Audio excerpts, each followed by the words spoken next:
Bagyo. Halos lahat ng tao ay pinaghahandaan ito lalo't ito ay namataan pa lamang na parating dahil tsak na perwiso o maaaring mawasak ang lahat ng tatamaan nito.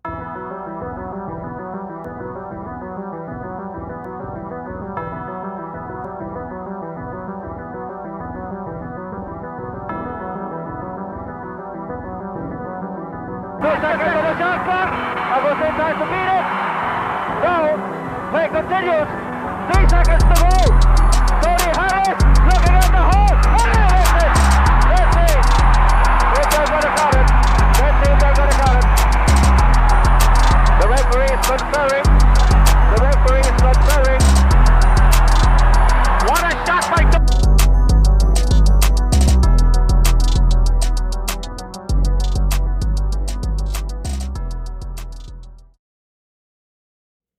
Dito may hahalin tulad ng pag-uusapan natin ngayon na si Tony Harris, ang binansagang The Hurricane ng PBA na para sa akin ay pinakamagaling na naglaro sa kasaysayan ng PBA. Jigger Winner TV nga pala ulit. Huwag na natin patagalin, tara't umpisa na natin. Tony Dwayne Harris o mas kilalang Tony Harris ipinanganak sa Monroe, Louisiana, USA noong May 13, 1967 na may edad ngayon na 56 years old at may taas na 6'3". Nung siya ay 7 years old ay binili siya ng bola ng kanyang nanay kaya simula sa araw na iyon basketball na ang kanyang nahiligan. Nung high school, ito ay nag-aral at naglaro sa Theodore Roosevelt sa East Chicago, Indiana. Pero nang ito ay tumuntong nung college tatlo ang pinaglaruan nito. Noong 1985-1986 sa Lamar University, noong 1987-1988 sa Johnson County Community College sa Overland Park, Kansas at noong 1988-1990 ay sa University of New Orleans sa Louisiana. Sa New Orleans, isa ito sa gumagawa sa kanilang kupunan. Nag-average ito ng 19.9 points, 5.7 rebounds at 2.0 assists per game. Teammate pa nga nito si Seattle Supersonics center Ervin Johnson Jr. After ng college, naging undrafted ito sa NBA kaya noong 1990-1991, ito ay naglaro sa Quad City Thunder. Isa itong team sa CBA or Continental Basketball Association. Isa itong professional basketball minor league sa Amerika noon. Noong 1991, ito ay nabigyan ng pagkakataong maglaro sa Philadelphia 76ers sa NBA. Dito ay naging kakampi niya si Charles Barkley, Manute Bol, Mario Elie, Rick Mahorn at si Hersey Hawkins. After ng kanyang NBA camp sa Philadelphia 76ers, inengganyo siya ng kanyang teammate nung college na si Tank Collins na maglaro sa PBA o sa Pilipinas. Dahil nga nakapaglaro na ito sa PBA sa team noon na Presto.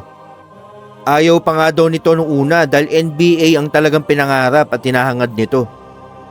Pero dahil sa sinabi ng kanyang kaibigan na si Collins na magugustuhan ng mga Pinoy ang Showtime style na paglalaro nito, napapayag nito si Harris at binigay na agad nito ang kanyang phone number sa agent ni Collins. Kaya noong 1992-1993, ipinarada ng Swift Mighty Mitty si Tony Harris. Dito ay lalong naging madali ang kanyang trabaho dahil kakapilang naman niya ang prime Vergel Meneses, Nelson Asaitono, ang yumaong si Boy Bates Victoria, Bonel Balingit, Al Solis, Rudy Distrito at ang kanilang coach ang batang-bata na si Yeng Giao. Namangha ang nooy lahat ng PBA fans dahil sa pambihirang lakas, galing, eksplosibo ni Tony Harris. Kulang na nga lang itawagin ang bawat team sa Michael Jordan para mapigilan ito Nag-average lang naman ito ng 60 points per game, 11 rebounds, 8 assists per game at 2 steals per game. Nung panahon na iyon, normal na kay Harris ang gumawa ng 80 puntos kada laro.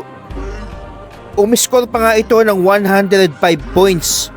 Oo, tama ang narinig nyo, 105 points sa isang laro lang. At ito ay kontra Ginebra pa na pinangungunahan ni Robert Jaworski. That game was exactly on October 10, 1992 with a 151-147 win over Ginebra sa out-of-town game sa Iloilo. Kwento nga ni Harris at mga kakampi niya, lahat daw ginawa ng Ginebra para pigilan ito. Andyan yung depensang suntok, dura at todo masasamang salita na para pag pumatol ito mato-thrown out ito. Pero hindi daw umubra si Jaworski at ang mga bataan nito. Tinawag pa nga ni Harris si Jaworski na madumi maglaro at parang bad boys era Detroit Pistons daw ang mga laruan. Kwento pa ni Yengyao, eto pakin daw si Harris pero talagang pagtsatsagaan mo dahil ubod ng galing nito. At nabigyan pa nga nito ng unang kampyonato ang nooy batang-batang si Yengyao at ang kanilang kupunan na Swift sa PBA nang ma-sweep nilang 7-up. At nanalo pa ito ng best import.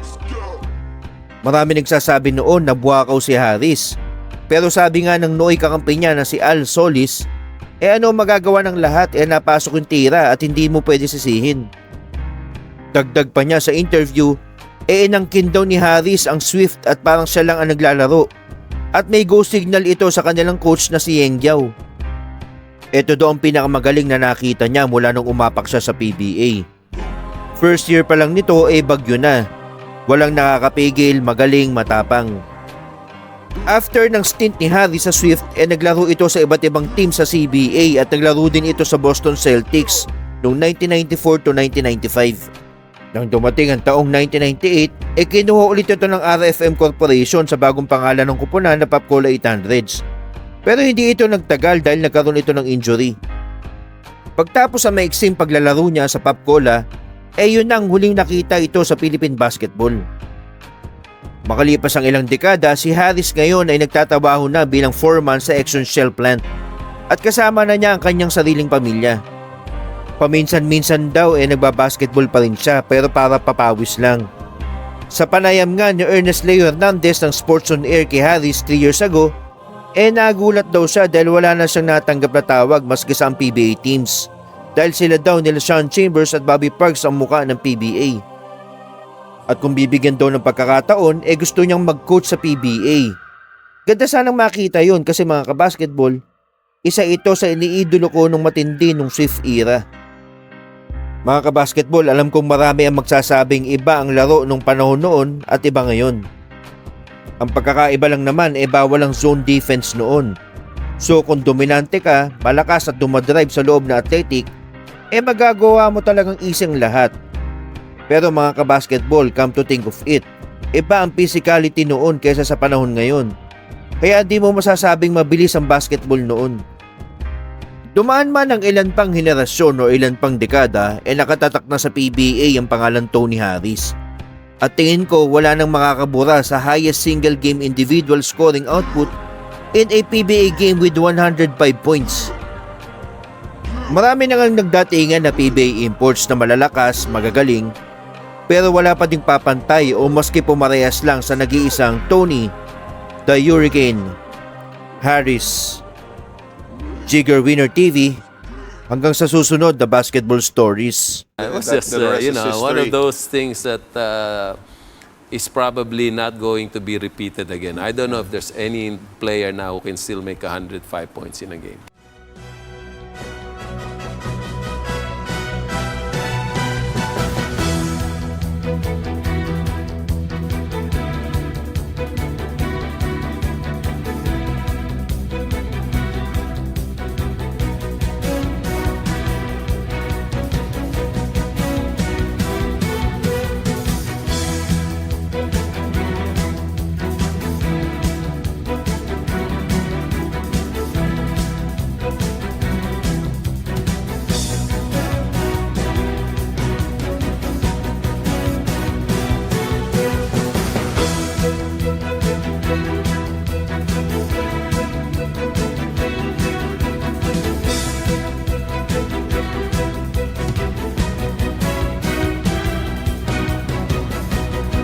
How you have this feeling that unless these two teams can execute well, as you see this easy slam often one of the best in forcing the turnovers. Some numbers this early, Swift already with a big advantage in terms of assists. Oh, what a slam, team again. Currently a 6-point lead for the Swift Mighty Meaty. Almost a steal there by Alvarez. Oh, a triple V for Tony. Up in terms of assists here. Double team on Harris. Great move. Only 9 out of 22. It's a foot race. And yes, Tony Harris will win it against Lato. The open lane for Harris. Quite a good fouled by Riddick Manata that time. It's around Meses who takes that shot. And Harris again. You're also with the play for